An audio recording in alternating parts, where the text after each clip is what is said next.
నీ యవ్వనాన్ని బట్టి ఎవడు కూడా నిన్ను తృణీకరింపనీయకుము. మాటలోను మాట జాగ్రత్త తిమోతి.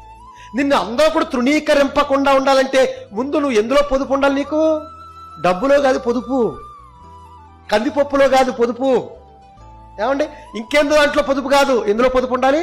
మాటలో పొదుపు. ఈ మాట జాగ్రత్త. ఏమండి క్షేమాన్ని కలిగించే, అభివృద్ధి కలిగించే మాటే నీ నోటులోంచి రావాలి కానీ ఏమండి బూతులైనను సరసోక్తులైనను కించిపరిచే మాటలు కానీ లేని మాటలు నువ్వు పలకటానికి వీల్లేదు నాయన. దానివల్ల చాలా ప్రమాదం నాయన. తప్పు వద్దు. మాటలోను నీ ప్రవర్తన అయినా నీ బ్రతుకునైనా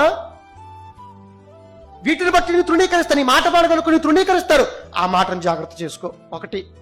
అలాగే నీ ప్రవర్తన, నువ్వు దేవుడి దగ్గరకు వస్తున్నావు, నువ్వు భక్తి పనులు చెప్పుకుంటున్నావు, నువ్వు దేవుడికి ఎన్నో డబ్బులు ఇస్తున్నావు, ఓకే, చర్చికి వారం వారం చర్చికి వెళుతున్నావు, ఓకే బాగుంది. కానీ నీ ప్రవర్తన బాగోపోతే, నీ ప్రవర్తన మార్చుకోకపోతే నిన్ను తృణీకరిస్తారయ్యా. వద్దయ్యా వద్దు. నిన్ను తృణీకరిస్తే ఎవరు తృణీకరించినట్టు?